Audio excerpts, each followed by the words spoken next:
Hi everyone, story time now, and got something exciting to share with you, haven't we, Phoebe?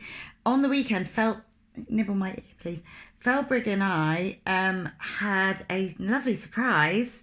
We had a mysterious package arrive. This package, and I racked my brains and thought, what have I ordered? I hadn't ordered anything, and look, it was even addressed to us both. I'm going to have to hold the phone close for this. Oh, you're going to see it up back to front, aren't you? Never mind, it says Miss Hamilton and Felbrig. Yes, a parcel addressed to your very self, Felby. And this parcel contained today's story, which is called The Squirrels Who Squabbled. And it features two red squirrels just like you. Because my precious friend, Mrs. Burgoyne, who lots of you will know if you're from our wonderful school and you're watching this. Felbrig has been overcome with emotion. Felby, it's all right. He's just very, very grateful, aren't you, dear? Our lovely friend, Mrs. Burgoyne, who loves squirrels as much as I do, decided she would do something special for Felby. She was concerned that while staying in the flat with me, he would feel a bit lonely and need to see some other squirrels. And we are very grateful. That was just so thoughtful of you, Mrs. Burgoyne. And everybody, if you enjoy the story and if you see Mrs. Burgoyne, please say thank you to her, because we appreciate it and hopefully you will enjoy the story too. So thank you. The Squirrels Who Squabbled. The author is Rachel Bright. Well, I think it's Rachel Bright, and I think the illustrator is Jim Field. Could be the other way around. Does it tell me inside? Sorry, everyone. No, doesn't tell me. I think it was a collaboration. Let's begin. Oh, sorry, shifting about. In a towering forest where summer had been, the cool air bit fresh and the mosses grew green. And as autumn edged in and the sky raged red, the sleepiest creatures got ready for bed. What are they getting ready to do, children? What do some animals do over the long, cold winter months? And these animals are getting ready for that, I think. They get ready to hibernate. While up in a tree swung a flighty young squirrel, who everyone knew as Spontaneous Cyril. If you're spontaneous, that means you like to do things that perhaps you weren't planning to do. You have an idea and you just want to roll with it and experience what happens. Can be a good thing, as long as you're still taking care. Now, most foresty folk had seen to their needs through the plentiful months of mushrooms and seeds. They'd built up their stores so they'd all be well fed through the frosting of winter that glittered ahead.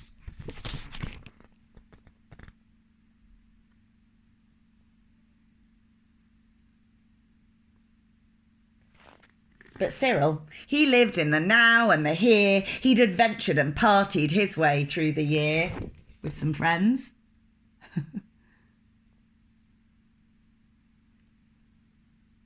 Oh dear, look at his cupboard. Doesn't look very well prepared. So his cupboard was empty. His hollow was bare. He hadn't a mouthful of food anywhere.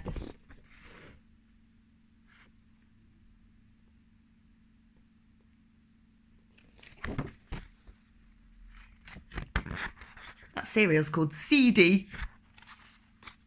But wait, what was that? Over there, take a look. A single lone pine cone wedged in a nook. He squealed with delight, and for very good reason. There he is. Just spotted it, wedged in a nook.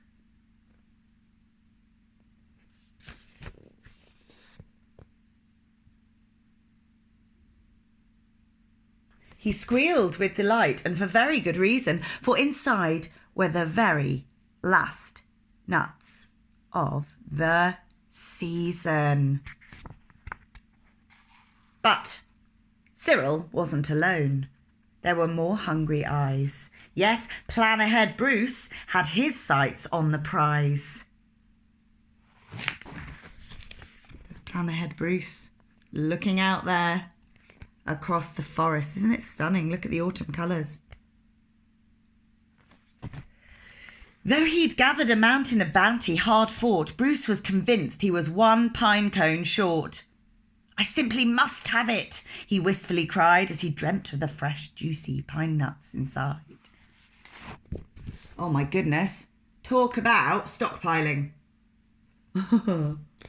Bruce has done quite a bit of that. Can you see him there at the bottom of the pile? Pile of nuts and seeds and goodies. Don't think he really does need that pine cone, does he? But... So as Cyril set off on his way to the ground, Bruce, he was also last pine cone bound. They sprinted and scurried with no time to gamble. They scratched at the bark in their scampering scramble. Wow, look at the size of the tree. And there, oh, there's our other little squirrel. Not sure who's who, but we know what they're going after, don't we? But their panic and haste shook the tips of the spruce, and the pine cone it trembled. And then it came loose. Uh-oh. Are neither of them going to get the pine cone? What do you think? Do you think it will be lost forever? Is some other creature going to swoop in and get it? Or pounce on it? Both squirrels gave chase at a lightning pace. This was the start of a wild, nutty race. They really are determined, aren't they?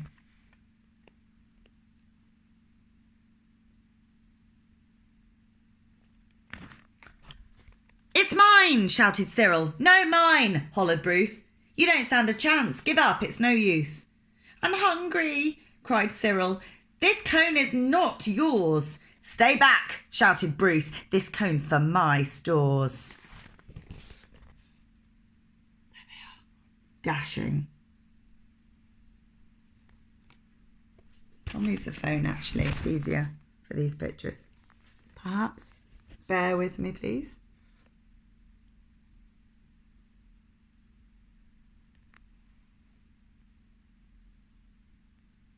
Stay back. This cone's for my stores. Is that going to stay there? Yeah.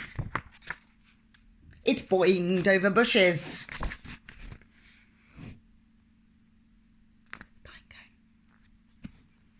And flew through the air. It binged on the nose of a slumbering bear. There he is. Boing. It bounced over boulders, then came to a stop. Look where it's come. Oh, there's an angry bear. Don't want to wake a sleeping bear, do you? Not a good plan. It came to a stop. Then teetered and wobbled and quivered and plop.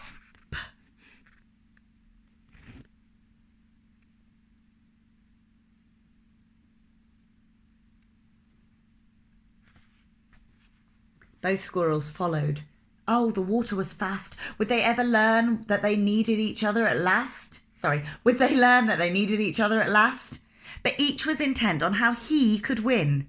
So they didn't quite notice a bird sweeping in. Ah, I was right.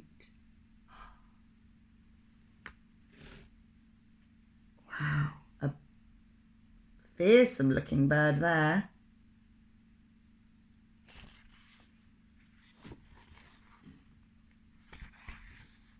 Cyril and Bruce, they watched in dismay as their cone disappeared up, up, up, and away. Come back, shouted Cyril. There are nuts, exclaimed Bruce, but all hope was gone. It was simply no use. They look like they're just balancing on logs there on the river. Very detailed picture. It's quite hard to show you. That one. Stunning forest. And meal. Start again, put teeth in. And meanwhile, they drifted right up to the ledge. Ooh. Greed, it was driving them. What rhymes with ledge that we might think of when we think of being on the very tip of something? And meanwhile, they drifted right up to the ledge. Greed, it was driving them over the edge. Oh no! That reminds me of the bit in Tyrannosaurus Drip, if you've watched that story that I recorded a while ago. What is going to happen to these greedy squirrels? Cyril and Bruce, they had taken a fall. They were paying the price for wanting it all. They'd squandered their chances to team up and share. I bet you already had in mind that that is what they needed to do. You had thought of that, hadn't you, children? They'd squandered their chances to team up and share. Would their nutty young hopes simply end in despair? What do you think? I think that's the end. Bruised and bedraggled, they swept past dry land. I think they're in rather a dangerous situation, aren't they? Cyril grabbed at a branch with a trembling hand.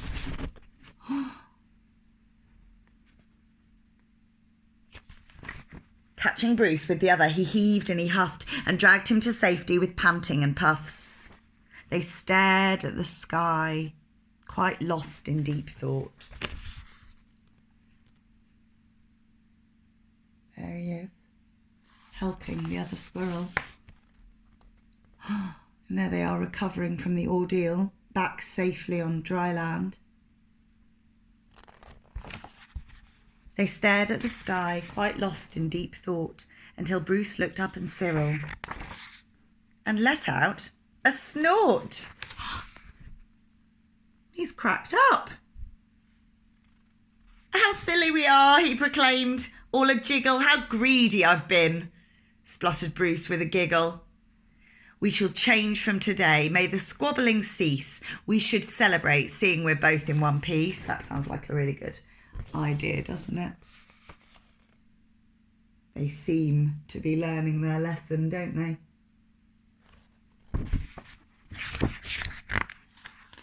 From that day and forward, they made a great pair. They would gather together and found they could share. Yes, Cyril and Bruce, they knew in the end. There they are, sharing, and sharing with more friends too. Ooh, a wonderful spread there on the table. A random jelly. The raccoon looks pleased about it. Yes, Cyril and Bruce, they knew in the end the best thing to share is a laugh with your friend. I'm so glad that they learned that, they realised by the end. Oh, and look who's up in the sky, still holding on to that elusive pine cone. What a gorgeous story. The squirrels who squabbled, but who in the end learned to share with one another. And I like the very ending, because when I'm with my friend Mrs. Burgoyne, who so kindly sent us the book, we do have a big giggle. Sometimes the sound of the giggling echoes down the corridors at school. And I'm so grateful for the present. Thank you very much. Hope you enjoyed that. Phelby, oh, Phelps got a little tear in his eyes. You touched his heart. Thank you so much. Hope everyone who's listened to Storytime has a fabulous rest of their day. I'm going to have some lunch. Have a fab day. See you soon.